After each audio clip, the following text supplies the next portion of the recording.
Hi friends, ഞാനിന്ന് വന്നിരിക്കുന്നത് എന്നത്തെയും പോലെ നല്ല അടിപൊളി ടിപ്സുകളുമായിട്ടാണ്. അപ്പോൾ വീഡിയോ സ്കിപ്പ് ചെയ്യാതെ കാണുക. അതുമാത്രമല്ല, എൻ്റെ ചാനൽ സബ്സ്ക്രൈബ് ചെയ്യാതെ കാണുന്ന ആരെങ്കിലും ഉണ്ടെങ്കിൽ പ്ലീസ് ഒന്ന് സബ്സ്ക്രൈബ് ചെയ്ത് സപ്പോർട്ട് ചെയ്യാനും കൂടി മറക്കരുത്. അപ്പോൾ നമുക്ക് ഫസ്റ്റ് ടിപ്പിലോട്ട് കിടക്കാം. അപ്പോൾ നമ്മൾ ഇതേപോലെ മൈലാഞ്ചിയൊക്കെ അരച്ച്, ഇല മൈലാഞ്ചി ഉണ്ടല്ലോ നമ്മളെ വീട്ടിൽ, അതൊക്കെ അരച്ച് കഴിഞ്ഞാൽ നമ്മൾ കയ്യിലിടുന്നതിന് തൊട്ട് മുമ്പായിട്ട് ഇതേപോലെ നാരങ്ങ പിഴിഞ്ഞൊഴിച്ചാൽ എത്ര ചുമക്കാത്ത മൈലാഞ്ചി ആണെങ്കിലും നല്ല രീതിയിൽ ചുമന്ന് കിട്ടുകയും ചെയ്യും. അപ്പോൾ നമ്മൾ നാരങ്ങാനീര് ചേർത്തത് കൊണ്ട് കുഴിനകത്തിനൊക്കെ നല്ലൊരു മരുന്നും കൂടിയാണ്. അപ്പോൾ ഇതേപോലെ നാരങ്ങാനീര് ഒഴിച്ചതിന് ശേഷം നല്ലോണം മിക്സ് ചെയ്ത് കൊടുക്കുക. അപ്പോൾ എത്ര ചുമക്കാത്ത മൈലാഞ്ചിയും നമുക്ക് നല്ല രീതിയിൽ ചുമന്ന് കിട്ടുകയും ചെയ്യും.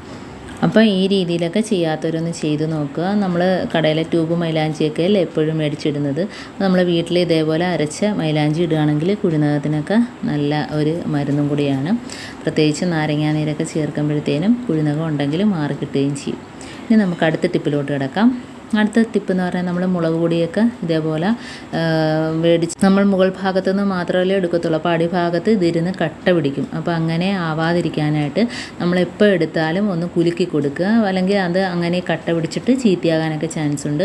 അതേപോലെ തന്നെ നമ്മൾ മുളക് പൊടി ചീത്തയാകാതിരിക്കാനായിട്ട് കുറച്ച് ഉപ്പ് കൂടി ഇതേപോലെ ഒന്ന് മേളിലൊന്ന് തൂക്കി കൊടുത്തിട്ട് ഒന്ന് മിക്സ് ചെയ്ത് വെച്ചാൽ എത്ര നാൾ വേണേലും മുളക് പൊടി ചീത്തയാകാതെ നമുക്ക് സൂക്ഷിക്കാൻ പറ്റും. അതേപോലെ ഞാൻ നേരത്തെ പറഞ്ഞ കണക്ക് ഇടയ്ക്കൊന്ന് കുലുക്കി കൊടുക്കുക നമ്മൾ എടുക്കുമ്പോഴത്തേനും. അടുത്ത ടിപ്പിലോട്ട് കിടക്കുക. അപ്പോൾ നമ്മുടെ പറമ്പിലാണേലും അതേപോലെ തോട്ടത്തിലാണേലും ഒക്കെ നമുക്ക് വളരെ ബുദ്ധിമുട്ടാണ് ഈ പുല്ല് കിളിച്ച് വരുന്നത് അല്ലേ. അപ്പോൾ അത് ഒഴിവാക്കാനായിട്ട് ഇതേപോലെ പരലുപ്പാണ് വേണ്ടത്. പിന്നെ വേണ്ടത് വിനാഗിരി, പിന്നെ വേണ്ടത് സോപ്പ് പൊടി.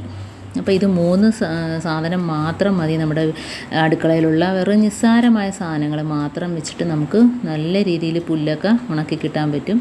അപ്പോൾ ഇതേപോലെ ഞാനിപ്പം ഒരു ടേബിൾ സ്പൂൺ അളവിൽ സോപ്പ് പൊടി എടുത്തിട്ടുണ്ട്. പിന്നെ കുറച്ച് വിനാഗിരിയും കൂടെ എടുത്തിട്ടുണ്ട്. പിന്നെ വേണ്ടത് പരലുപ്പാണ്. പരലുപ്പ് തന്നെ എടുക്കാൻ ശ്രമിക്കുക. അപ്പം ഞങ്ങളെ വീട്ടിൽ പുല്ല് ഞാൻ ഇതേപോലെ ഇടയ്ക്ക് ഉണക്കി കളയാറുണ്ട്.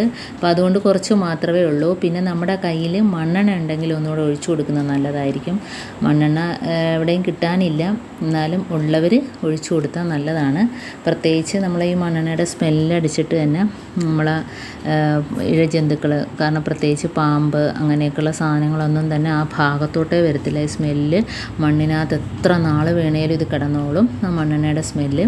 അപ്പോൾ അത് കാരണം ഇഴജന്തുക്കളെ കൊണ്ട് നമുക്ക് ശല്യം കാണത്തില്ല. പിന്നെ നമുക്കിതിനകത്ത് വേണ്ടതെന്ന് വെച്ചാൽ കുറച്ച് വെള്ളം. അപ്പോൾ വെള്ളത്തിൻ്റെ അളവ് കൂടാൻ പാടില്ല. ആ വെള്ളത്തിൻ്റെ അളവ് കൂടിയാൽ നമുക്കതിൻ്റെ പവർ അത്രയും കുറഞ്ഞു പോകും.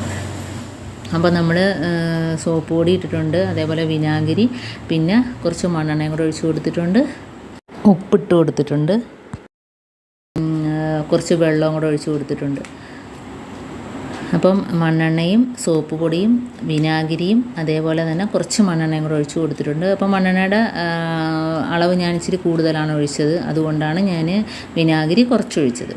പിന്നെ നമ്മുടെ കയ്യിൽ ഇതേപോലെ സ്പ്രേ ബോട്ടിൽ ഇല്ല എങ്കിൽ ഇതേപോലെ കുപ്പിയിൽ മൂടിക്കകത്ത് ഹോളിട്ടിട്ട് നമുക്ക് എല്ലായിടത്തും സ്പ്രേ ചെയ്ത് കൊടുക്കാവുന്നതാണ്. അപ്പോൾ നല്ല രീതിയിൽ ഉണങ്ങി കിട്ടും. ഇപ്പോൾ നമ്മൾ രാവിലെയൊക്കെ ഇതേപോലെ ഒഴിച്ചു കൊടുത്താൽ തന്നെയും വൈകുന്നേരങ്ങളിലാകുമ്പോഴത്തേനും അതൊന്ന് വാടി നിൽക്കും. ഇപ്പോൾ പിറ്റേ ദിവസവും ഇതേപോലെ ഒന്ന് ചെയ്തു കൊടുത്താൽ ഒന്നുകൂടി നല്ലതായിരിക്കും.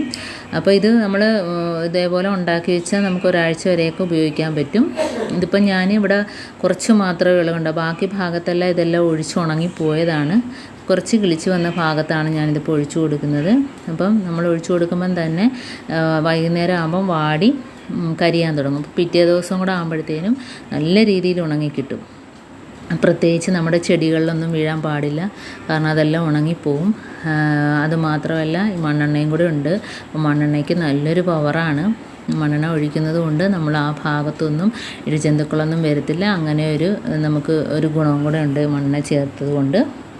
അപ്പോൾ ഇതേപോലെ എല്ലായിടത്തും ഒന്ന് ഒഴിച്ചു കൊടുക്കുക. ചെടികളിലൊക്കെ ഒഴിക്കാതെ നമ്മൾ വീഴാതെ നമ്മൾ സൂക്ഷിക്കേണ്ടതാണ്. അപ്പോൾ കണ്ടോ, അപ്പോൾ കുറച്ച് ഉള്ള ഭാഗത്തെല്ലാം ഞാൻ ഒഴിച്ചു കൊടുത്തിട്ടുണ്ട്. ബാക്കിയെല്ലാം ഇതേപോലെ ഒഴിച്ചിട്ട് ഉണങ്ങിയ സ്ഥലത്താണ് കണ്ടോ. ബാക്കിയെല്ലാം അതെല്ലാം ഉണങ്ങിപ്പോയതാണ് കാണുന്നതെല്ലാം.